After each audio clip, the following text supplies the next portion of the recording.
So I was just going to hop across to the United States during the 20s and 30s for a little while, and just to explain some of the historical background to you of what exactly happened here and why we got to this situation where, you know, I call it sort of crowd thought goes wrong, where you get an idea inceived into society and it's just wrong, but people go with it because it comes from what I think is an authoritative source. But now we know it's wrong, and I'll explain why. So just in terms of narrative, during the 20s, states had just come up First World War.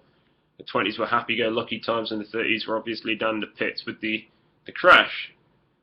The prohibition was big, so temperance movements have been going for many years. Primarily came out of Puritan kind of religious, that kind of stuff, and rightly so. People were drinking their wages, and kids didn't eat. It was disgusting. So it's one of the first attempts at prohibition, obviously not the first. They'd banned coffee back in the 1500s in Iran. So it's really bad stuff, coffee. Well, it can kill you.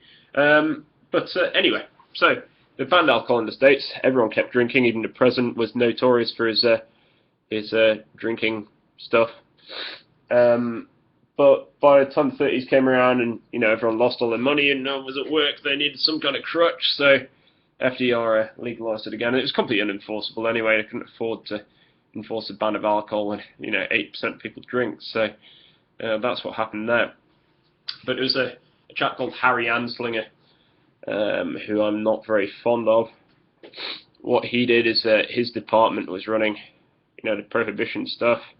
It's just all yellow journalism. That was the kind of era we're talking about here. The era of Lindbergh, the era of people standing on pillars for just so that people would watch them. The era of murder and weird stories coming out in the media about murders and various different things. And it was the rise of yellow journalism. It had been going since the 18th century, 19th century in Britain, but in the States it only really came to fruition in the 20s and 30s.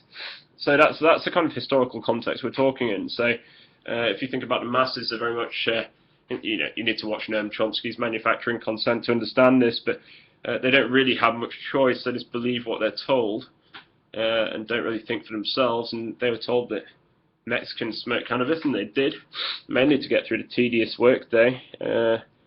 Just to make them a bit calmer. And there was a rise of jazz as well, and Americans didn't very much like black people back then.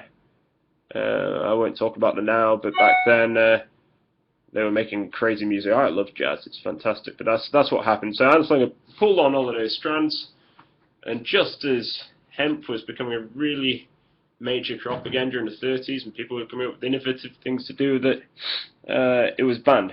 And it went through Congress without barely a debate.